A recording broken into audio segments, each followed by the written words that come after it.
Bhagavate Vasudevaya. Om Namo Bhagavate Vasudevaya.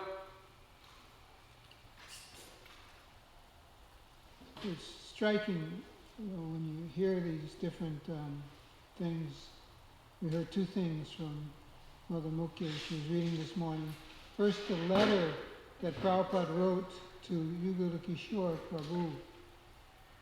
When you hear that, you realize that it's not up to us. We don't choose. I can join, I can stay, but it has to be sanctioned by Krishna. If it's not sanctioned by Krishna, what can we do? So we tend to think, I'm doing, I'm deciding, I'm staying, I'm whatever. It's actually only by Krishna's grace that any of these things are happening. And then Krishna is the same. He may seem a harsh person if you think like that. It's up to him, cold, yes or no, we stay or go. But then you see how Mr. Brijlal, how Krishna just reached out to his devotees, to this man who was dying in such a circuitous way. Somebody from Jersey City being benedicted by somebody in Florida.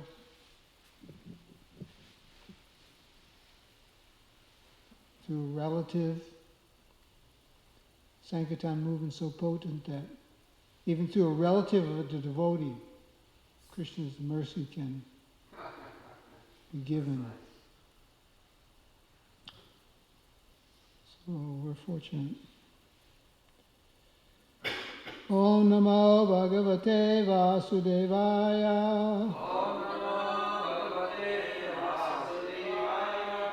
Om Namo Bhagavate Vasudevaya.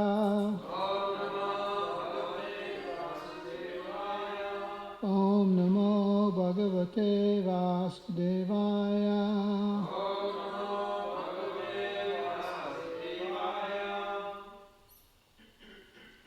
Text number 6. Natasmate nata sudangriya pankajam.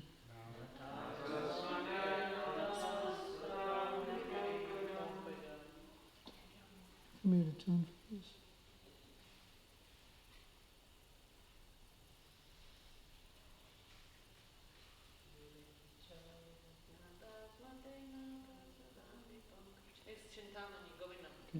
Natasmate natas nangri pankajam.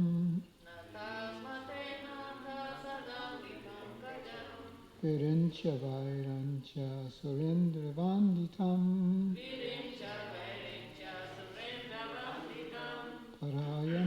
Parayama nam shema ischantam param.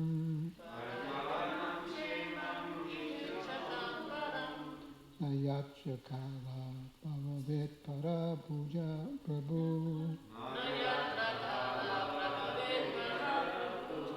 Natasmate nata sanangri pankajam.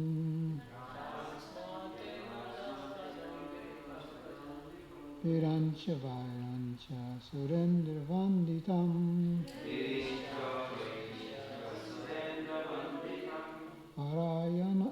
Parayanam shema ichatam param.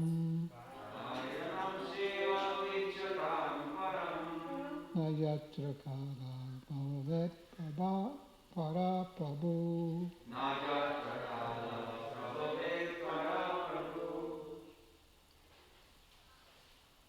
Chant, please.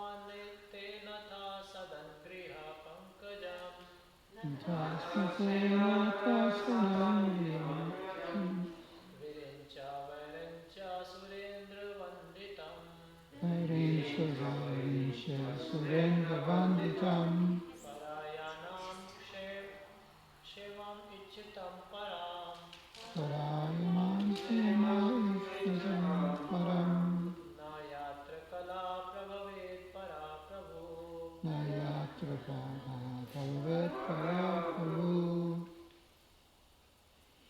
Natasmatena sadangri pankajam Natasmatena Dasadangri Pankajam Virincha Vairincha Surendra Vanditam Virincha Vairincha Surendra Vanditam Narayanam Shayanam Imechatam Param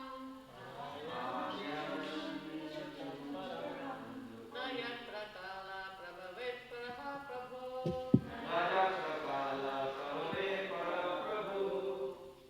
Tasmatena sadangri pankajam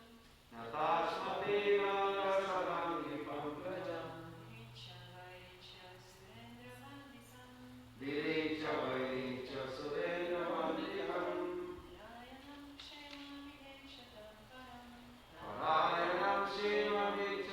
Param Nayatra Kala Prabhavet Para Prabhu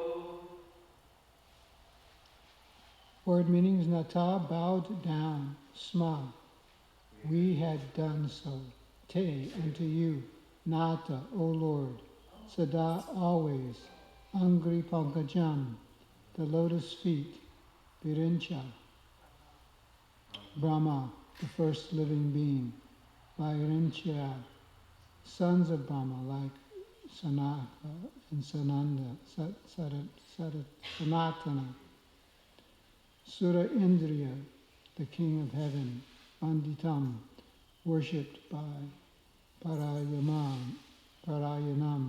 the supreme, Shemam, welfare, Iha, in this life, Ichtatam, one who so desires, Param, the highest, Na, never, Yatra, wherein, Kala, inevitable time, Bhavavet, can exert its influence, Para, transcendental, Prabhu, the Supreme Lord. Translation and purport by His Divine Grace A.C. Bhaktivedanta Swami Srila Prabhupada. The citizens said, the citizens of where? Citizens of Dwarka said, O Lord, you are worshipped by all demigods like Brahma, the four sanas, and even the King of Heaven. You are the ultimate rest for those who are really aspiring to achieve the highest benefit of life. You are the supreme transcendental Lord, and inevitable time cannot exert its influence upon you. Purport. The Supreme Lord is Sri Krishna, as confirmed in the Bhagavad Gita, Brahma Samhita, and other authorized Vedic literatures. No one is equal to or greater than him, and that is the verdict of all scriptures. The influence of time and space is exerted upon the dependent living entities, who are all parts and parcels of the Supreme Lord. The living entities are predominated Brahman, whereas the Supreme Lord is the predominating Absolute. As soon as we forget this clear fact, we are at once in illusion, and thus we are put into threefold miseries, as one is put into dense darkness. The clear consciousness of the cognizant living being is God consciousness, in which one bows down unto Him in all circumstances. Om Jnanatam Anandasya Gananjana Sulakaya Chakshurum Militamina Tasma Shri Gurave Namaha.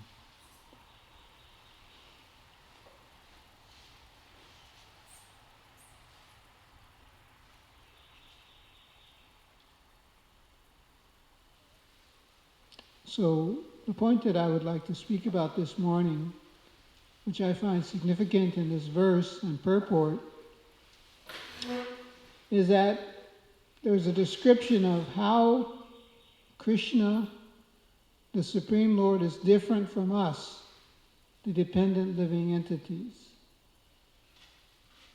Does anybody recall from the purport what words Prabhupada used to distinguish between us and him?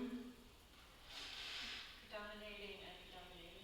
Yes, we are the predominated living entities, but Krishna is the predominating Supreme Lord. Nityo Nityanam Chaitanas Chaitananam Eko Bhavanam Yovati Dati Kama. Ishupanishad, not Ishupanishad. Upanishads contain this mantra which explain the difference. Now, along with that difference, there's another one that's mentioned here, and that is that we can know the Supreme Lord, who He is, by seeing and understanding that He's not influenced by time and space. Time and space are material aspects that are created by the Lord.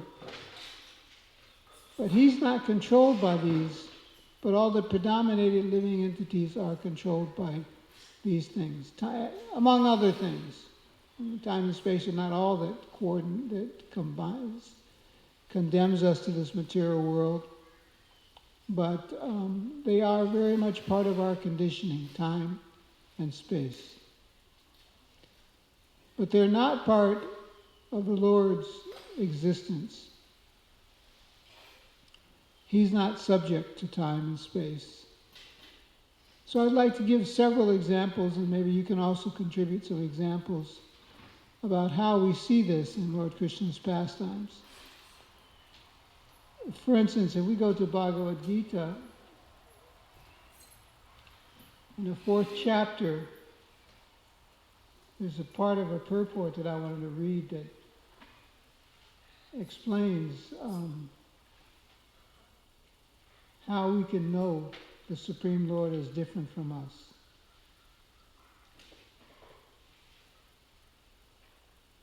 Krishna is talking to Arjuna, explaining to him this transcendental science, and he explains that actually millennium ago I spoke this same science of self-realization to the sun god Vivaswan, and Vivaswan passed it on to his descendants, his disciples in the disciplic chain.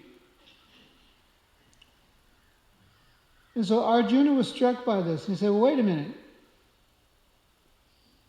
You just said that you instructed this science millions of years ago to the sun god.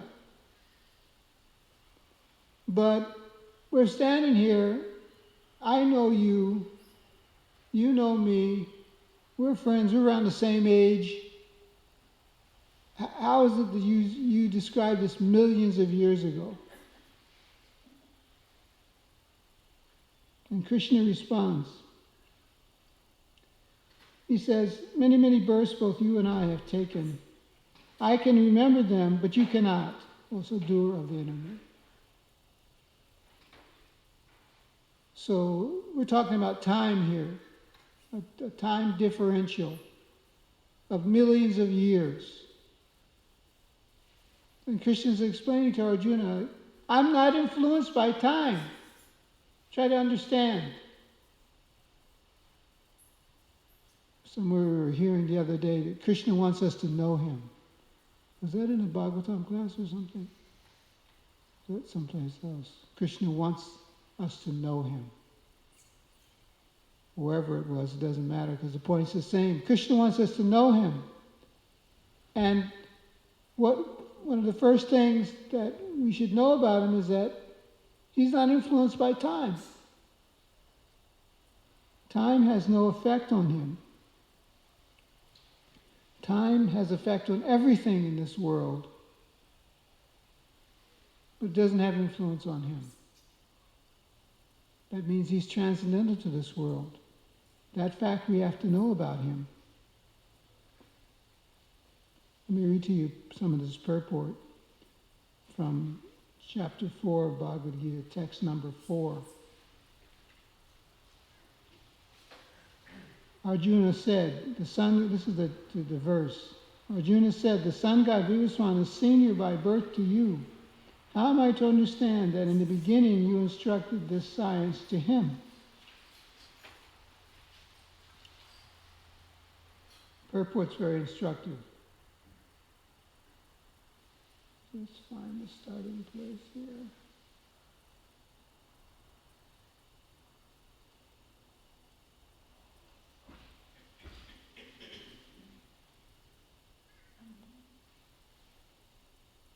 Okay.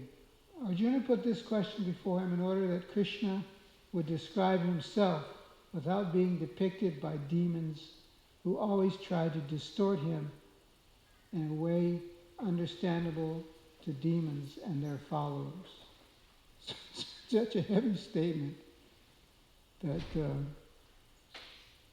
he's depicted by the demons because they don't understand this basic fact about him, that he's beyond time and space. And so they always try to make him appear in such a way that it comes into their understanding. Prabhupada says, the atheists who consider Krishna an ordinary man may in this way come to know Krishna is superhuman. He is Satchidananda Vigraha, the eternal form of bliss and knowledge, that he is transcendental, and that he is above the domination of the modes of nature and above the influence of time and space. So the demons don't understand. He's free from time and space. But Krishna himself explains how he's free from time and space in these verses to Arjuna. Now, why does he explain this to Arjuna?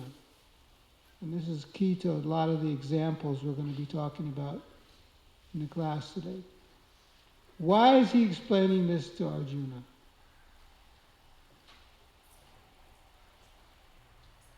No one knows? Surely you know. Yes? It says he's non-envious in Gita. I'm not sure if you're referring to that. Yes, because he's not envious and he's what? He's his friend. It's not that Krishna's explaining this to him because he's a big scholar or something. Of course, he's a knower of Krishna, so he knows everything. But he's explaining to him because of a personal relationship, because he's a friend. Now, why is that so important?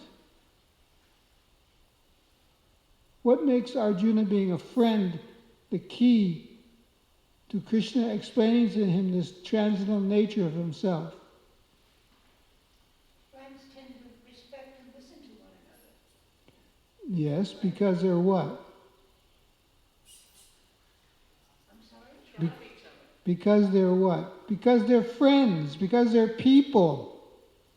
Krishna's a person.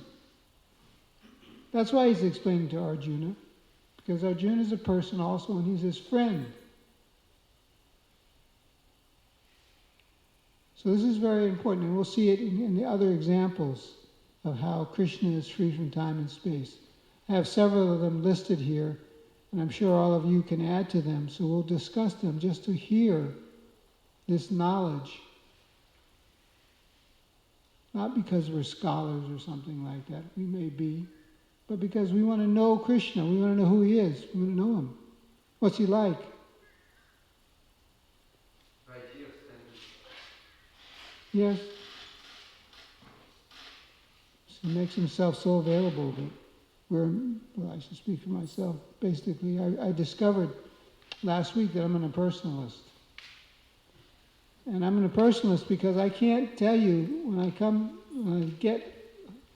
I leave the temple, I can't remember how the Lord is dressed. It hasn't struck me deeply enough because I think that, well, it's okay. My eyes just glaze over when I take darshan rather than seeing in a loving way that would burn into one's memory the shape of Krishna's earrings today. Can anybody say what the shape of Krishna's earrings are without looking? You all had darshan. If we love Krishna as a person, then these things will become more and more important to us. We can remember by the quality of the hearing. Prabhupada said in Ansa Lila Chaitanya Chaitamrita that Radharani's hearing is made of Krishna Katha. That's why she loves the hearing. Just talking about Krishna and she loves it. So good, we'll get some of that Krishna Katha. Maybe we'll remember his earrings. Okay, first example.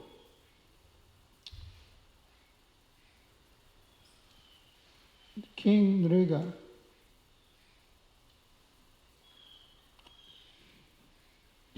King Nriga was a lizard. He got cursed. He became a lizard.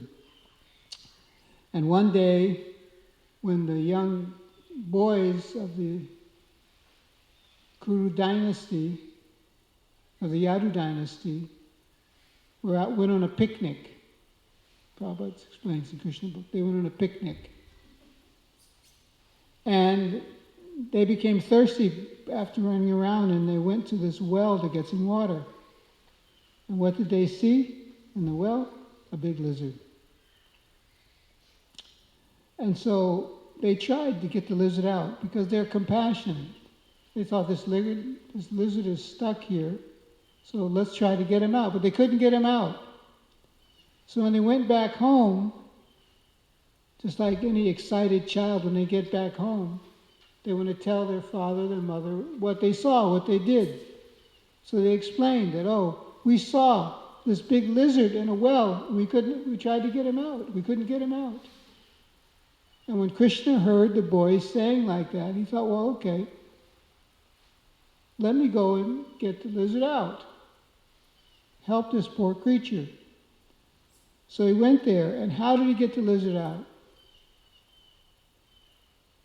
Called Krishna. No, how did Krishna get it out? Krishna Did he put his hand in? Yeah. It says that simply by extending his left hand, he was able to get the lizard out. Now picture that in your mind. What did he do? The lizard was in a well, right? Did somehow or another his arm grow long or something like that? And he was able to reach down there and get the lizard out. Give me the mechanics. How did it work? How did it happen? It happened by Krishna just extending his hand. He's not influenced by time and space. And so it's not like he had to grow a long arm or something like that and get the lizard out. He just extended his hand and got the lizard out. It didn't work according to the laws of physics, because the laws of physics are the laws of time and space, and Krishna's not subject to the laws of time and space. He got the lizard out because his sons asked him, and he loved his sons, and so he went there and he just extended his left hand and he picked up the lizard and got the lizard out. This is an example of how Krishna's not subject to time and space. And it's also an example of why Krishna does what he does. Why did he get the lizard out? By extending his left hand very easily. Actually, the Sanskrit, if you go to the Sanskrit in the 10th canto and read this, the word there is Lilaya. The word is Lilaya. For very easily. It describes Lilaya in the definition. Very easily. He very easily got the lizard out just by extending his left hand. It's his Leela. So his Leela are loving exchanges with his devotees, and so because his sons asked him to lovingly reciprocate with them, He simply extended his left hand, and by his potency, not by the laws of physics, he got the lizard out. This is the Krishna's Leela. He's showing us how he's not influenced by time and space. Now, maybe I'll give you a chance. What Krishna's Leela do you want to present to us today, which shows that he's not controlled or influenced by time and space? Who can give an instance from Prabhupada's, from Krishna's Leela? Yes? This is not rehearsed now just because she's volunteering. It's one of my favorite pastime of Krishna giving cloth to Draupadi. Okay, Krishna giving cloth to Draupadi. What's the love here? It's the love that Krishna had for the Pandavas and Draupadi, and out of love, he went out of the law of physics and he was provided the cloth, unlimited cloth. He provided unlimited cloth. Very good. Do you think that cloth on the sari had the same pattern, that was on the cloth before Dushishan started pulling? It was the same cloth, right? Yeah, I guess it must be the same color. Same color. And same color. And he gave an unlimited amount to the point where this big warrior person became exhausted from trying to disrobe Draupadi, and he fell down on the floor. He could have gone on forever. It's not like, we're coming to the end of the extra piece of the sari. He could extend forever, yes. The Sharad Purnima, the whole night was the Ras Leela going on. It was entire night of Brahmas. That's a good example, and that's the last one I wanted to mention. She's mentioned the Sharad Purnima, the Krishna's Rasa dance. Krishna made the night a night of Brahma, and that way enjoyed with his devotees.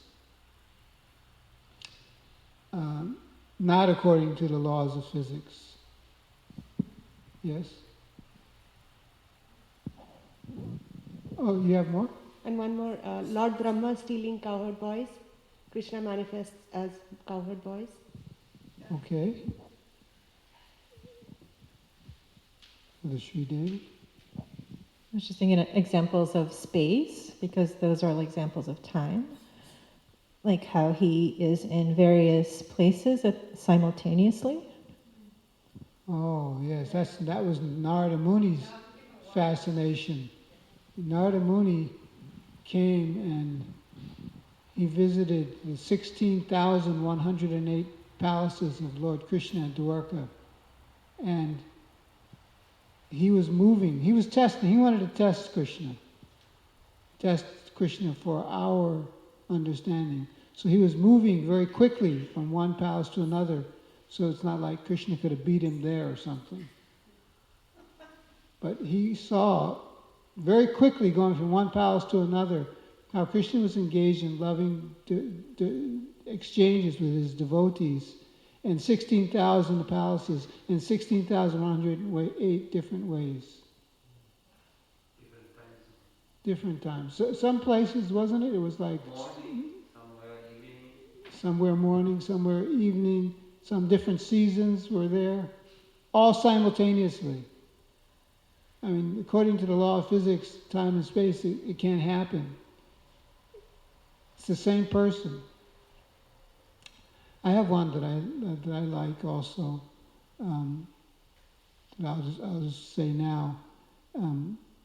It's about Kali Yavana. The Yavana king that came to fight Krishna at Dwarka.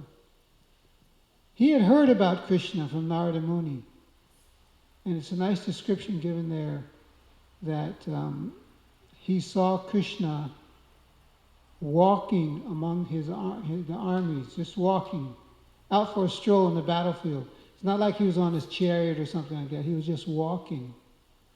And the description is that he saw him among his soldiers just walking, among Kalyavana's soldiers just walking. And it was just like the full moon sometimes is covered by the clouds. And then when the clouds move aside, all of a sudden you see the full moon very shining very brightly. And so he saw Krishna like that. And he came from behind, his vision being blocked by other soldiers, and he saw him like that. And he wanted to fight with Krishna.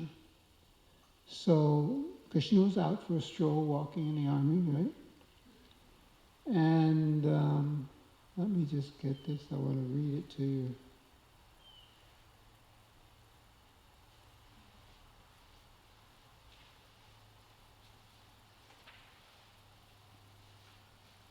Or 44.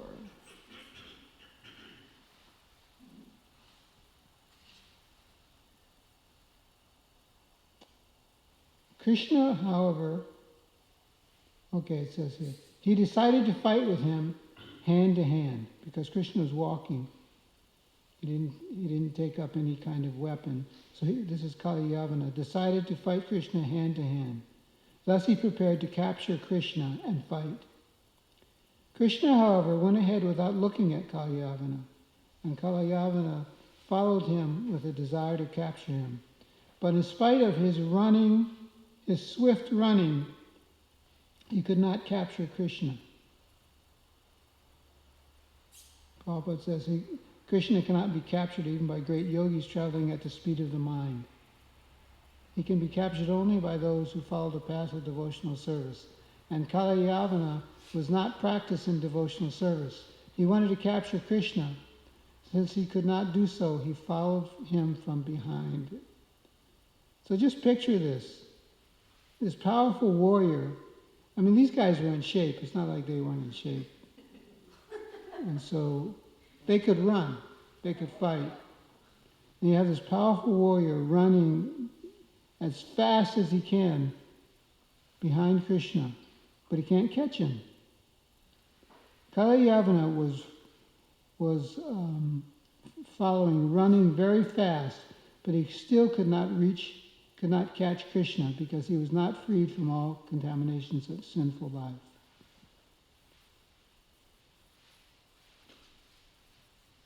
So it says that what the experience was like for Kalyavana, he was running very fast, we know, and it was appearing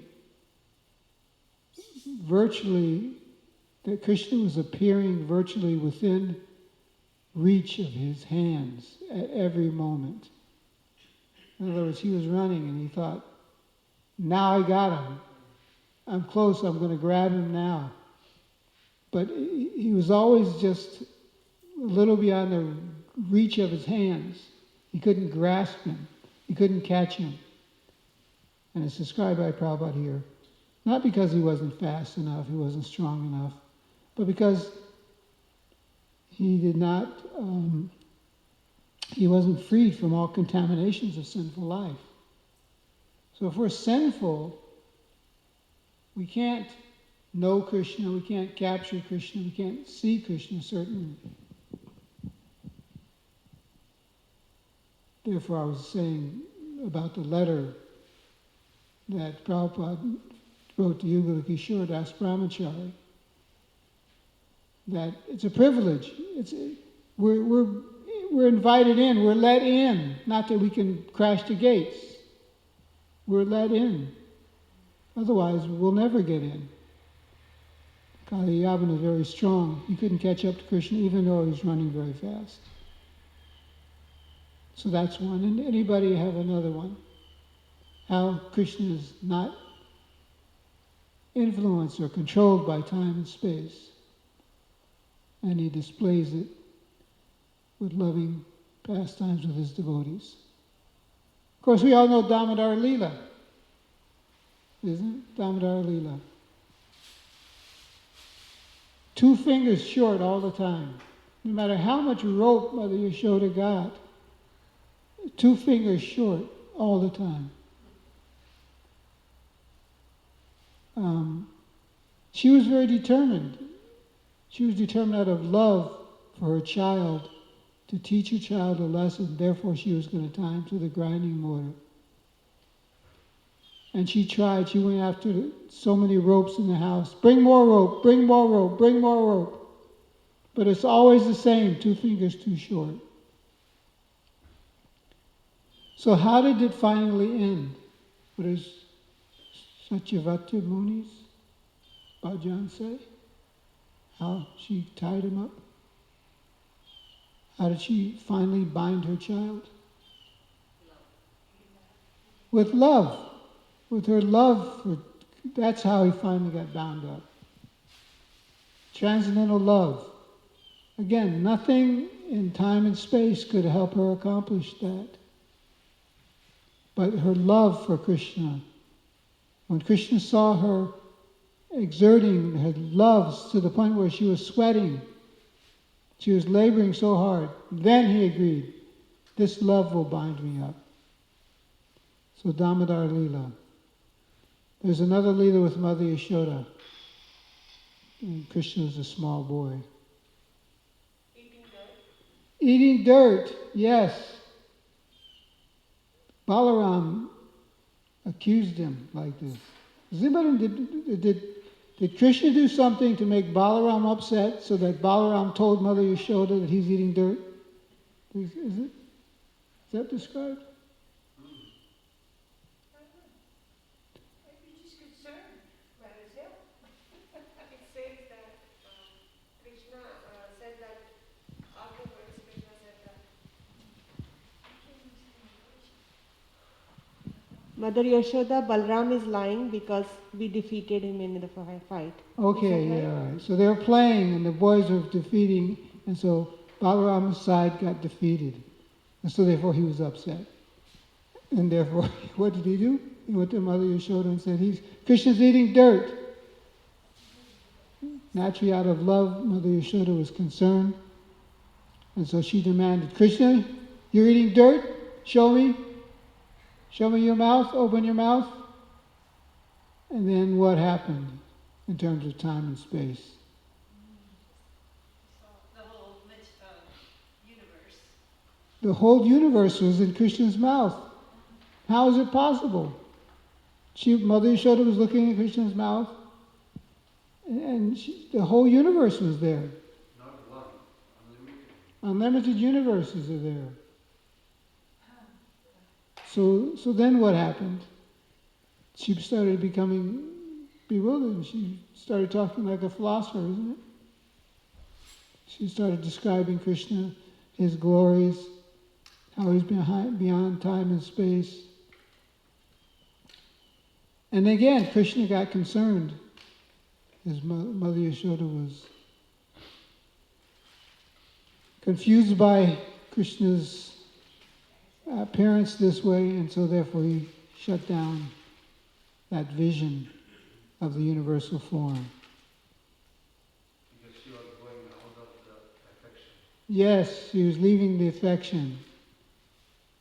So this is about Krishna, and by his Leela, he displays himself as beyond time and space. Not necessarily a big philosophical understanding, scientific understanding, but he's out of love, he's interacting with his devotees and displaying these characteristics. Any other ones? Anybody has one more? Yes, Radhikesh.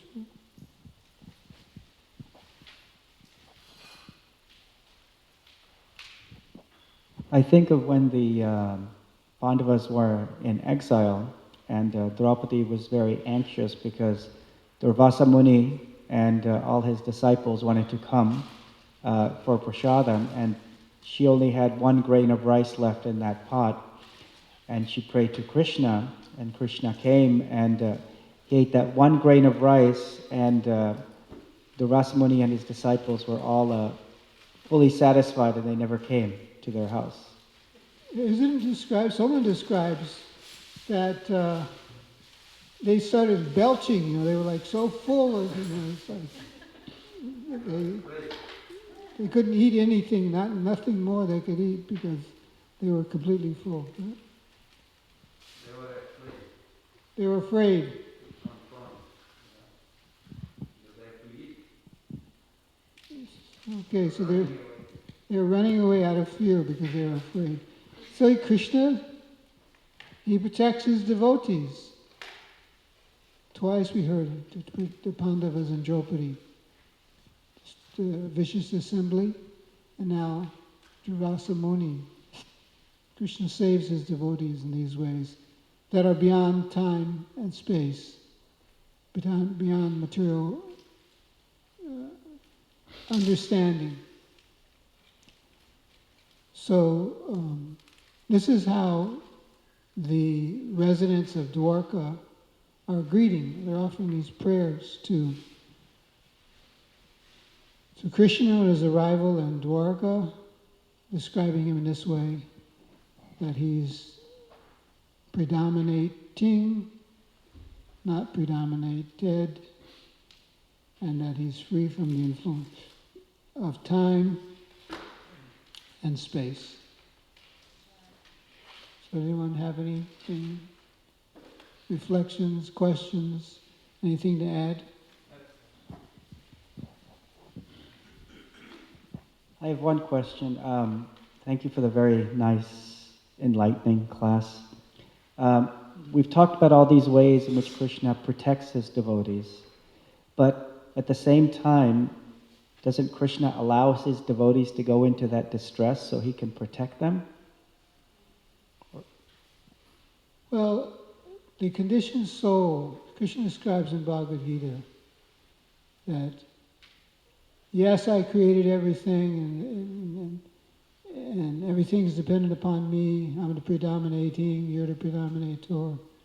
But I'm not responsible for your choices. Don't try to put it on me. I explain everything to you. I send great devotees to explain everything to you. And you make your own choices. You get yourself into the entanglement that you're in. It's not that I put you into that entanglement. That's what how Krishna explains in Bhagavad Gita. So, does Krishna he gives us the free will, we misuse it, and therefore we suffer. We can't blame Krishna for that. But in spite of us doing that, in spite of us suffering, what he does do, yada yada hi dharmasha glanir bhavati bharata bhutanava dharmasha suzatmana vijamiham. He comes time and time again in different ways. Just like Mr. Bridgewall. We don't know what Mr. Bridgewall did, but Krishna came and gave him some opportunity to perfect his life. It may not be done immediately, but Krishna comes. He doesn't just leave us alone. Ajamil. Krishna came and gave him a chance. We have the book, Second Chance. So Krishna came and gave him the chance. So that's what Krishna does. Krishna doesn't put us in suffering so he can liberate us. We get ourselves in a mess, and Krishna comes despite the fact that we turned away from him to get ourselves in a mess. Thank you. That's God. That's Krishna. Anything else, Adamati?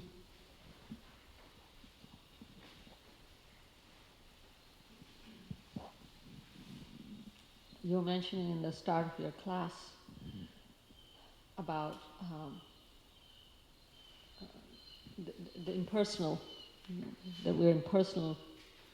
And I was also feeling that. I was listening to Indradumna Maharaj's videos that he does, and when he was speaking Krishna's pastimes with such a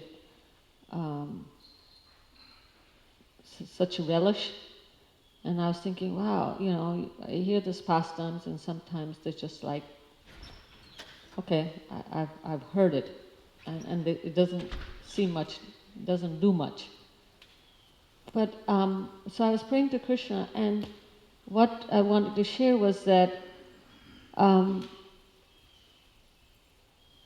had some thought that actually if we, our own deities, our own Krishna, our own Ishtadev, so when we hear pastimes about Krishna and we can think, oh, can you imagine Shama Sundar? I mean, he's our Ishtadev here, and we think, oh, Krishna Balaram, our Krishna Balaram. Oh, can you imagine Sham running, our Sham Sundar running, and I mean, walking, and Kalaviyavana trying to catch him, but he's just walking.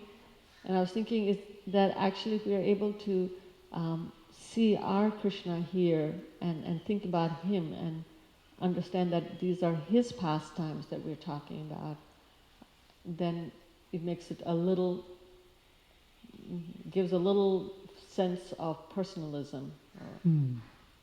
I wanted to share that. Thank you. Very nice. Important. That's what Istadev means.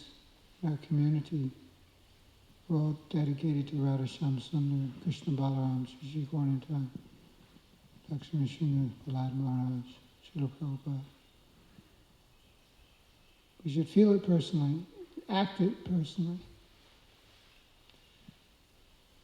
Okay, Grantha Srimad Bhagavatam.